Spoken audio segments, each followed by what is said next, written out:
So, Venkat అనేటోడు ఒక line తీసుకుంటే ఆ లైన్ మీదనే ఉంటాడు. దాంట్లో అడ్డంకులు రావచ్చు, హ్మ్. నిందలు పడొచ్చు, అవమానాలు జరగచ్చు. ఆ వెంకట్ ఏ లైన్ తీసుకుంటే ఆ లైన్ మీదనే ఉంటాడు. గదే వెంకట్. లైన్ క్రాస్ గారు మీరు. రాసుగాడు. ఎన్నొచ్చినా, ఎన్నొచ్చినా ఏం జరిగినా, ఏం గాడు. ఎన్ని ఆఫర్లు వచ్చినా, ఏమొచ్చినా. ఎంత డబ్బు వచ్చినా, అవడు. పదవి వచ్చినా ఏదొచ్చినా. కారు. కాదు. ఇంత న్యూట్రల్గా ఉంటా అంటారు. రైట్, చలో ఓకే.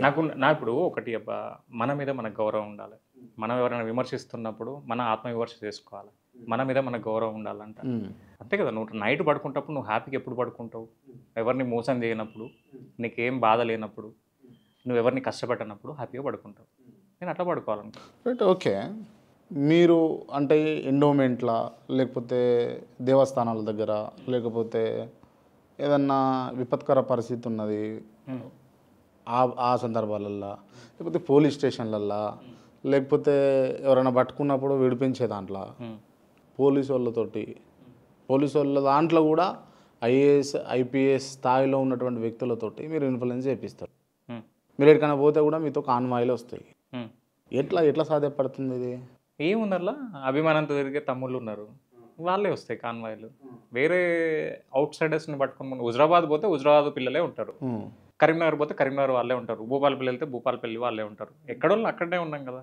నేను ఆ లోకల్కి పోతున్నా అంటే ఆబ్వియస్లీ వాళ్ళందరూ అన్న వచ్చిండు అన్న అభిమానంతో వస్తారు. రైట్, నేను అడిగింది ఏంటంటే ఐఏఎస్ ఐపీఎస్ క్యాడర్ ఉన్నటువంటి పెద్ద వ్యక్తులతోటి మీకు ఏంది రిలేషన్ అంటున్నాను. మంచితనమే అబ్బా, దోస్తాను ఏముంటుంది, దోస్తాను అంతే. నాకు కూడా నేను కూడా మీకంటే మంచోని, మరి నాకు ఆ దోస్తాను లేదు కదా. వాళ్ళకి ఎక్కడో దగ్గర అవసరం ఉంటుంది, లేదా నాకు ఎక్కడో దగ్గర. ఇప్పుడు ఒక అమాయకుడు ఒక పేదవాడు వెళ్ళి ఒక కేసులు ఇరుక్కున్నప్పుడు ఫస్ట్ ఆఫ్ ఆల్ ఒక పోలీస్ స్టేషన్ పోగానే నువ్వు కంప్లైంట్ ఇచ్చిన తర్వాత అక్కడ ఉన్న ఎస్హెచ్ఓ కానీ ఏసీపీ గారు కానీ మన సిపి గారు కానీ ఎవరైనా కూడా కంప్లైంట్ చూసిన తర్వాత కంప్లైంట్ నమ్మి అపోనెంట్నే అనుకుంటారు. అట్లా అన్యాయమైన వాళ్ళు చాలామంది ఉండే. నేను అప్పుడు ఏం చేస్తా, అట్లా కాదు, ఒక్కసారి మీరు గ్రౌండ్కి వెళ్ళి ఎంక్వైరీ చేయండి అంటారు. వెళ్ళిన తర్వాత వాళ్ళు రియలైజ్ అవుతారు, అరే కరెక్టే కదా, మేము వెంకట్ మాట వినకపోయి ఉంటే ఈరోజు ఒక అమాయకుడు జైలుకు పోయేటోడు కదా, ఒక అమాయకుడు ఈ కేసులో ఇరికి వాళ్ళ జీవితం నాశనం అయ్యేది కదా అని ఆలోచిస్తారు. అప్పుడు ఏమవుతుంది, వాళ్ళకి నా మీద రెస్పెక్ట్ పెరుగుతుంది. లేదంటే ఇక్కడ కూడా ఇప్పుడు నువ్వు అంటావు ఇంటలెక్చువల్ అంటావు, లేదా స్ట్రాటజిస్ట్ అంటావు, ఆ సమాజ కోణంలో చూస్తా, ఏది కూడా సమాజ కోణంలో చూస్తే ఇష్యూ నేను. సో ఆబ్వియస్లీ వాళ్ళు ఫ్రెండ్స్ అవుతారు. మీరు పోతుంటే కాన్వాయిలు ఏంది అని వస్తాయి కదా, దానిలో ఏమున్నది, అభిమానులు ఉంటారు కదా, అభిమానులు ఉంటారు, తమ్ముళ్ళు ఉంటారు. ఎక్కడికన్నా వస్తే సరే అన్న, ఇప్పుడు ఎక్కడికి వెళ్ళబ్బా కాన్వాయిల్ అంటే పెద్దగా ఎందురుగా, నేను ఇప్పటికీ చెప్తా, నాతో ఉండే పిల్లలైనా అంత సాఫ్ట్వేర్ ఎంప్లాయీసే ఉంటారు.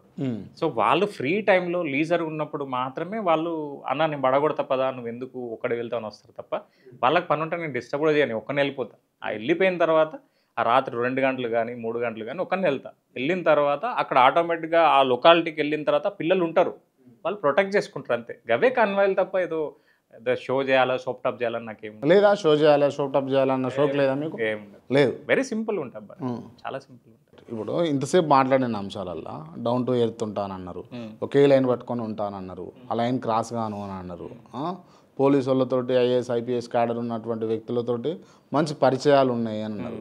అంత ఒక వింతగా అనిపిస్తుంది, ఓ వింత రాజకీయ వ్యక్తి చేసేటటువంటి పనులలాగా అనిపిస్తుంది.